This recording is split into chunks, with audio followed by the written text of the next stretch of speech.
అయిన గోదమ్మ కృప చేసినటువంటి ధనుర్మాస వ్రత మహోత్సవంలో 11వ పాశురం యొక్క సారాంశాన్ని తెలుసుకుందాం. ఈనాటి పాశురంలో లోపల ఉన్నటువంటి గోపిక వ్యతిరేకావస్థలో ఉంది. అంటే మనం లోకంలో ఎన్నో పనులు చేస్తూ ఉంటాం. ఆ పనులు చేయడం వల్ల శుభము అశుభము రెండు కలుగుతూ ఉంటాయి. శుభం కలిగినప్పుడు బాగా పొంగిపోతూ ఉంటాం, అశుభం కలిగినప్పుడు కృంగిపోతూ ఉంటాం. ఈ రెండూ లేనటువంటి స్థితికి వ్యతిరేకావస్థ అని పేరు. న అభినందతి న ద్వేష్టి. ఏదొచ్చినా భగవత్ ప్రసాదంగా స్వీకరించేటువంటి ఒక యోగ స్థితి. అటువంటి గోపికని మేల్కొల్పుతూ లేగదూడలతో కూడినటువంటి గోవుల మందలని అనేకం కలిగినటువంటి గోపాల వంశంలో ఆవిర్భవించిన ఓ బంగారు తీగ అని సంబోధిస్తుంది. తీగ ఎప్పుడు కూడా ఒక వృక్షం మీదే ఆధారపడి ఉంటుంది.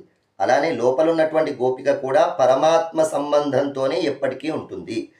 మరి లోపలున్నటువంటి గోపిక యొక్క నడుము ఎంత అందంగా ఉంది అంటే సర్పము పడగ విప్పితే ఎలా ఉంటుందో అలా ఉందట. మరి కేశములు ఎలా ఉన్నాయంటే నెమలిలాగా ఉన్నాయట. ఇది ఒక అద్భుతమైనటువంటి యోగ రహస్యాన్ని తెలియజేస్తుంది.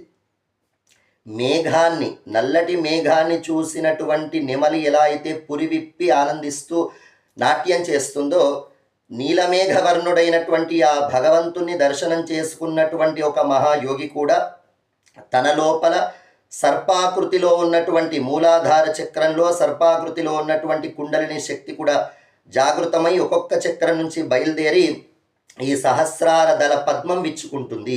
ఆ సహస్రార దళ పద్మం విచ్చుకోవడమే నెమలి నాట్యం చేయడము. మరి నువ్వు ఆ భగవద్ దర్శనాన్ని ఎప్పుడూ చేసుకుంటూ ఉన్నావు. నీకు ఇష్టమైనటువంటి నామం ముగిల్వన్నన్ పేర్పాడ అంటే నీలమేఘ శ్యాముని యొక్క నామాన్ని మేమంతా కీర్తన చేస్తూ ఉన్నాం. నువ్వు ఎలాగో కుండలిని జాగృతి చేసుకుంటూ ఎప్పటికీ ఆ యోగ స్థితిలో ఆ నీలమేఘ శ్యాముని దర్శనం చేసుకుంటున్నావు కనుక అటువంటి నామాన్ని కీర్తిస్తున్నా మా గోష్ఠితో కలువు అంటూ ప్రార్థన చేస్తూ ఉంది.